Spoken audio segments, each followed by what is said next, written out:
Steve, congrats. Certainly one of your more emotional celebrations. That 100 ball was going through your head after you passed the milestone. Was it? Yeah, I don't know. I'm not sure. But look, it was just nice to get to three figures. It's been a little while, but it was cool to contribute to the team today. It's been tricky the first couple of games. Had a couple of nice balls and got strangled down the leg side in Adelaide. But I feel like I've been batting well the last month or so.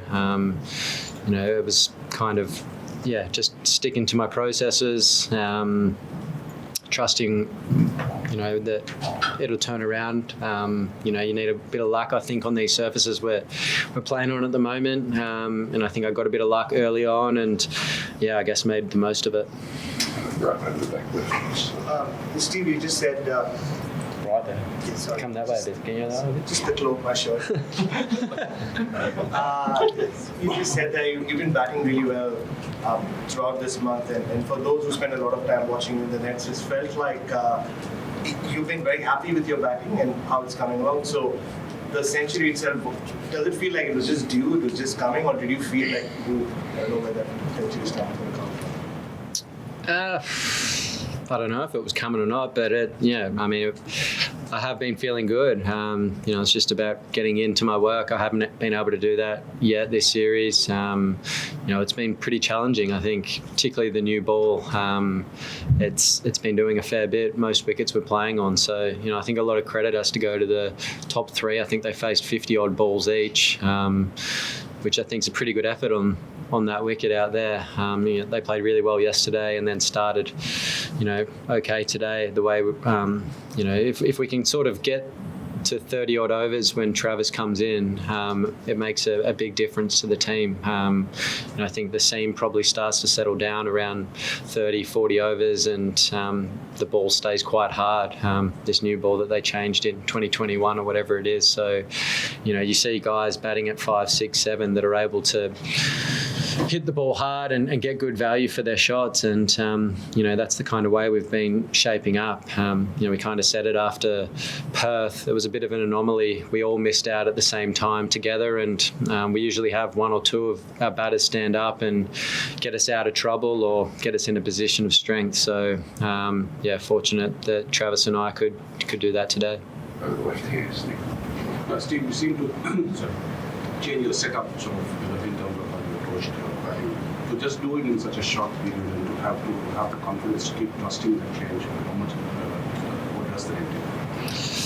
And I've changed my setup pretty much every game I've played for the last 15 years, so it's nothing new to me. I kind of try and adapt and figure the best way to play for each surface that I'm facing. Clearly this one is a pretty bouncy track, so I was batting out of my crease a little bit, trying to get at the bowler, going across my stumps, but leaving my left leg a little bit open. Because perhaps when I've been doing my double trigger, getting my left leg a little bit too closed, and those balls that are skidding, I've probably struggled to get my bat down in time. So, I thought my movements were pretty good today, maybe a little bit bigger than I would have liked early on, but I felt like I was moving into the ball nicely. And obviously had a bit of luck early on, which I think you need on these surfaces to score big runs, and rode that, and then obviously had a great seat in the house to watch Travis go about his business again. It was a great partnership, and it felt a lot like the World Test Championship final in a way. The way he came out and just smacked it, and I could sort of take second fiddle and do my thing. So, it was a really good day. Steve, when Travis is going well, it sort of feels like he can hit the ball, the best ball before, and maybe hit it in a place where the bowler doesn't want it to go. Like, what's your perspective from the other end when you're seeing him do that, and I guess doing it quite consistently? He's doing it consistently at the moment, which is great. So, look, the way he's able to put the bowlers under pressure from the outset is quite incredible. He's got an unbelievable eye, and the areas of which he scores, it's tough to put fielders in those positions in a way. You see them put the deep point out and stuff, but he just finds ways to just put it past him. He's batting beautifully. He's confident, and it's nice to get in a partnership with him because the scoreboard moves extremely fast. And I was just in the sheds with him then, and he goes, "Geez, that went quick today." And I was like, "It did, it sure did." So it was cool to play with him out there today. I think you were in the 30s when you hit that straight drive off deep. Did that feel like around the time when you and Trav were sort of getting on top and finding that real tool? I hit it. He hit it. I hit it. I don't know. I was just batting. I wasn't even thinking about anything. I was just playing and obviously just watching Travis play at the other end. And we actually don't say too much out there to each other. He just says, "Do your thing." I said, "Do your thing," and we move on. But it was cool to witness that again. He's a special player at the moment. He's playing so well and helping our team immensely and putting pressure on the bowlers every time he goes out to play. It's cool to witness again. Hi Steve, first of all congratulations. Thanks. This was your first test century since June 2023. In this, we know that you like to bat long, like to bat deep. In this period when you were visualizing or practicing at the nets, were you content about your own batting, or when you were thinking about match day situations, were you a bit frustrated that you were not able to bat as long as you would have wanted?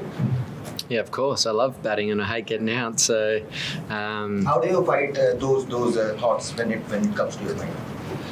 I mean, I've played long enough to know that the game sort of turns on itself. If you go through a period where you're not having much luck, I think last week I was a bit unlucky getting strangled down the leg side, and you got to keep the faith and know that things will turn around if you keep doing the hard work, and I've been putting the hard work in. So I rode my luck today. I had a little bit early on for sure, got beaten a few times, which it's going to happen on that wicket. On another day I might nick one of those, but I was playing the line nicely, I was getting in good positions, I left well early, so I felt like I was playing well, so it was nice to get some reward for it. Also your battle with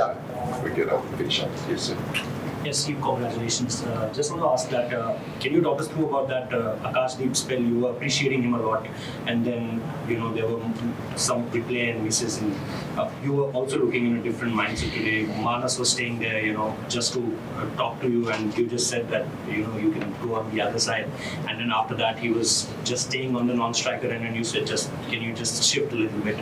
Can you talk us through these two moments? I always push the other batter wider. I don't like him in my eye line as much as possible. So, it's not their job to be looking down at me from there. It's, I've got to focus on what I need to do. So, I thought Akash bowled really nicely, particularly that first spell. He was getting the ball to move with pretty significant movement.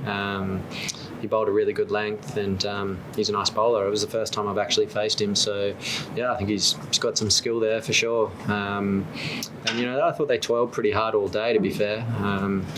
That first spell in particular, I thought they bowled really well. It was pretty difficult to score, particularly while the ball was newer. But then I think Travis obviously coming in, putting pressure on them, playing the way that he did, sort of opened things up for us a little bit. And they still came hard all day. When that second new ball rolled round, Jasper came in and did what Jasper can do. So it was unfortunate to lose a couple there, but I think we're in a really strong position at this present time.